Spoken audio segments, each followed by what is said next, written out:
ሰላም አለይኩም ወራህመቱላሂ ወበረካቱ። ውድ የኔ ቤተሰቦች እንዴት ናችሁልኝ? ደህና ናችሁ ወይ? እኔ ያለሁላችሁ አልሐምዱሊላህ ሰላም ሰላም ሰላም ብያለሁ። እንደውም ክርስቲያን ወገኖቼ እንዴት ናችሁ? ከኔ ጋር ሁሉ ሰላም ነው። እህቶቼ አልሐምዱሊላህ። ያው መግቢያው ላይ እንደሰማችሁት ረመዳን እየመጣልን ነው። አልሐምዱሊላህ መጣብን አይባልም መጣልን ነው የሚባለው ብለዋልና አልሐምዱሊላህ በሰላም በፍቅር አመቱ ላደረሰን አልሐምዱሊላህ እያልን እንግዲህ የመጣውን ነገር መቀበል ነው። ያው ስደት የወጣነው ለስራ አይደለ ደከመን ብለን ማረፍ እንኳን ማንችልበት ሰዓት ነውና እኛ ጋር ያው የረመዳን ስራ ተጀምሯል እላችኋለሁ ውዶቼ።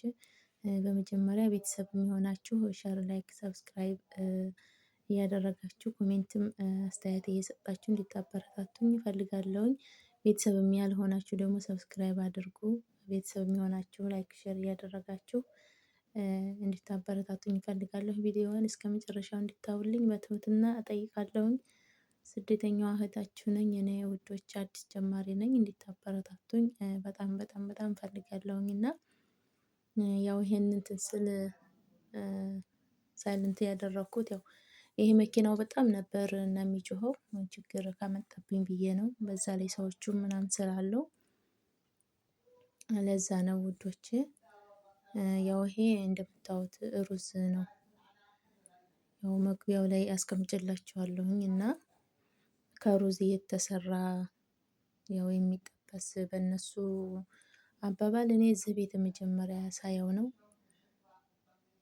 አንዳንዴ ኩባያ ትለዋለች አንዳንዴ ደግሞ ክብ ትለዋለች እና የመጀመሪያ እዚህ ቤት ሳየውም ስሰራውም ስበላውም ነው። እና ይሄ ሩዝ ነው እንደምታዩት ብዙ ሰዓት ሀገራችን የጤፍ እህል ማብካት አንችልም ነበረ። እዚህ ሩዙ ብታዩ እንዴት እንደሚደክም ይሄን የተፈጨውን በእጅ ሳቦካ ስለውስ ተውት ማለት ነው። ይሄ የምታዩት ሩዝ ነው። ትንሽ እርድ ወይም በአረበኛ ኩርኩም የሚባለውን ከዛ እንደገና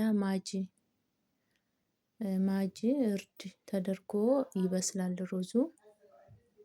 ከበሰለ በኋላ እንደምታዩት ይሄ መፍጫ ነው ማሽኑ። ከዛ እንደገና ይሄን በደንብ አድርጌ አሻለሁኝ በእጄ። ወገቤን አመመኝ ማለት እስከሚያቅተኝ ድረስ ደግሞ እነሱ ፊት ስለሆነ የምሰራው በጣም ከባድ ነበረ። ይሄ አሁን ቀላል እንዳይመስላችሁ እኔ የአንድ ወር ከምናምን ሆኖኛል መስራት ከጀመርኩኝ። ለቤትም ብቻ ሳይሆን ደግሞ የኔ ሴትዮ ለውጭ ለቤተሰብ ምናምን እንደዚህ ከድሮ ጀምራ አስለምዳለች መሰለኝ ትሸጣለች እንደዚህ ሰርታ ሰርታ ትሸጣለች። ለፋሚሊ ነው ለውጭ ሳይሆን ሱቅ ምናምን ሳይሆን ለፋሚሊ ይገዟታል ከሌላ ቦታ ከምንገዛ ብለው ነው መሰለኝ። ያው ፍሬሽ ቤት የተሰራ ነገር ፍሬሽ ስለሆነ ትሸጣለች ማለት ነው። ከአንዱ ስንት ብር ከአንዱ 3 ብር 2 ብር ትርፍ ታገኛለች። ስጠይቃት እንዴት ነው እንደዚህ ተለፍቶ በዛ ላይ ሁሉ ነገር ተገዝቶ እንዴት ነው የምታተርፈው ስላት ከአንዱ 2 ብር 3 ብር ታተርፋለች። እና ውስጡ እዚህ ስጋ ለሀም መፍሮም ያኔ የተፈጨ ስጋ በቅመም ተቁላልቶ እሱም ይገባበታል። ለብቻው እንደገና ጅብን ኬሪ ታውቃላችሁ ጅብን ኬሪ እሱንም አድርገን ነው የምንጠቀልለው መጨረሻ ላይ ማለት ነው። በጣም ድካም አለው ብታዩት ከምነግራችሁ በላይ። እና የኔ ውድ ቤተሰቦች እንድታበረታቱኝ አሁንም እጠይቃለሁኝ። ያው ቪዲዮ የማንሰራው በጣም ከባድ ስለሆነ ነው። ሰው ቤት ያለ ሰው ታውቃላችሁ። ቪዲዮ ለመቅረጽ አብዛኞቹ ደግሞ ቪዲዮ ስንቀርጽ ቤታቸውን ወይም እቃቸውን የማይወዱ አሉ እና በስንት መከራ ነው። እኛ ሰው ቤት ሆነን የምንሰራ ልጆች መበረታታት አለብን። የሚያበረታታን ሰው እንፈልጋለን።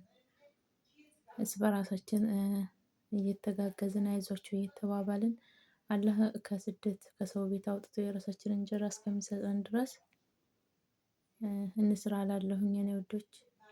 ማሌሽ እንግዲህ ያው እኔ አዲስ ጀማሪ ስለሆንኩኝ ብዙም ዩቲዩብ ስራ እስከሚለመድ ድረስ ያው ከባድ ነው ድፍረት ይጠይቃል። ሙያው ራሱ ብዙ እያላቸው ድፍረት በጣም ከባድ ስለሆነ ብዙ የማይሰሩ አሉ። እኛ አልሐምዱሊላህ እንግዲህ እየለመድን ነው ቀስ እያለ አይደል የሰው ልጅ የሚያድገው። ሰው ፊትም ለመውጣት ሰው ፊት ለማውራት በጣም ከባድ ነው ላለመደ ሰው እና እንዲታበረታቱኝ እፈልጋለሁኝ። ይሄን ቪዲዮ የምታዩ ሁላ ሰብስክራይብ፣ ላይክ፣ ሼር እያደረጋችሁ እንዲታበረታቱኝ እንዲታግዙኝ እጠይቃለሁኝ። በኢትዮጵያም በሀገር ውስጥም በሀገር ውጭም ኤርትራውያንም የምታዩኝ ሁላ እንዲታበረታቱኝ በጣም እፈልጋለሁ እጠይቃለሁ በትህትና እኔ ውድ እህት ወንድሞቼ። እናም ደግሞ ኢትዮፕ ያልከፈታችሁ ካላችሁ ኢትዮፕ እንድትከፍቱ እላችኋለሁኝ። ኢትዮፕ ጠንክሮ ለሰራበት ያው በራሳችን ሁኔታ ተንቀሳቅሰን እንደዚህ ሰው ቤት ሳይሆን አሁን ሰው ቤት ሆነን እንደዚህ የተወሰነ ትንሽ ከፍ ብለን አድገን ትንሽ ሰው ጋር ተዋውቀን ምናምን አገር ስንገባ ይጠቅመናል። ይሄ ሰው ቤት ስራ ነገ ብንተወው የሚቀር ደመወዝ ነውና ኢትዮፕ ግን እስከመጨረሻው ድረስ የማይቋረጥ ደመወዝ ነውና ያልከፈታችሁ እንድትከፍቱ እኔ ገና ክፍያ ቦታ ባልሄድም ግን ብዙ እህቶቼ እየተጠቀሙበት አድገውበት ተለውጠውበት ስላየሁኝ እንድትከፍቱ አብረን እንድናድግ አብረን እንድንሰራ እጠይቃቸዋለሁኝ። እኔ እህቶች ሁሌ የሰው ቤት አይሆንምና ነገ ጥለነው እንሄዳለን። ይሄ ሰው ቤት ምንም እንደነሱ ደሞዝ ባይሆንም ሁሌ በየወሩ ክፍያ ካለን ኢትዮጵያ ሀገራችን ስንገባ ሁለተኛ ሶስተኛ ወደ ስደት አንመኝም። ጠንክረን በሀገራችን የራሳችንን ህይወት ላይፍ እየኖር ቤታችንን እየኖር በነጻነት እየተንቀሳቀስ ብንሰራ ጥሩ እንሆናለን ማለት ነው። ብዙዎቹ አሁን ሀገር ገብተው የሚሰሩት መስራት ብር እያላቸው ወይም ምንም ነገር እያላቸው ስደት ነው የሚመርጡት። ምን እንደሚሰሩ ግራ እየገባቸው ነው። በቃ ምን ስራ ሰው ደግሞ እዛ ያለው በቃ ማስፈራራት እንጂ ይሄን ስሩ ይሄን እንደዚህ አድርጉ ይሄ ያዋጣል ይሄ ጥሩ ነው የሚል የለም። በቃ እንዳለ ዙሪያውን ገደል ነው የሚያደርጉብን እና ሁለተኛ ሶስተኛ ስደት የምንፈልገው አንድ ስራ በቃ ደፍረን የምንጀምረው ስራ ስለሌለ ነው። ስለዚህ እስከዛን ድረስ የኛ የሆነውን ነገር በፊታችን ፈጣሪ እስከገለጠልን ድረስ የምንሰራው ይሆናል። ኢትዮፕ ስራ ሌላም ስራ እየሰራን ጎን ለጎን መስራት ስለምንችል ኢትዮፕ እንድትከፍቱ እንድትሰሩ አብረን እንድንሰራ እንድናድግ እያልኩኝ ቪዲዮዬን እጨርሳለሁኝ ማለት ነው። የኔ ውድ እህት ወንድሞቼ ማሌሽ እንግዲህ ወሬዬ የመጀመሪያዬ ነው። አዲስ ጀማሪ ነኝ። እንግዲህ ሰው እየለመደ ነው አይደል? በደንብ ግልጽ አድርጎ ሁሉንም የሚያብራራውና ያው ትረዱኛላችሁ ብዬ አስባለሁ። እንግዲህ እንደምታዩት እንደዚህ አድርጌ ነው የምሰራው እላችኋለሁኝ። የኔ ውድ ቤተሰቦች ላይክ ሼር ሰብስክራይብ እያደረጋችሁ አበረታቱኝ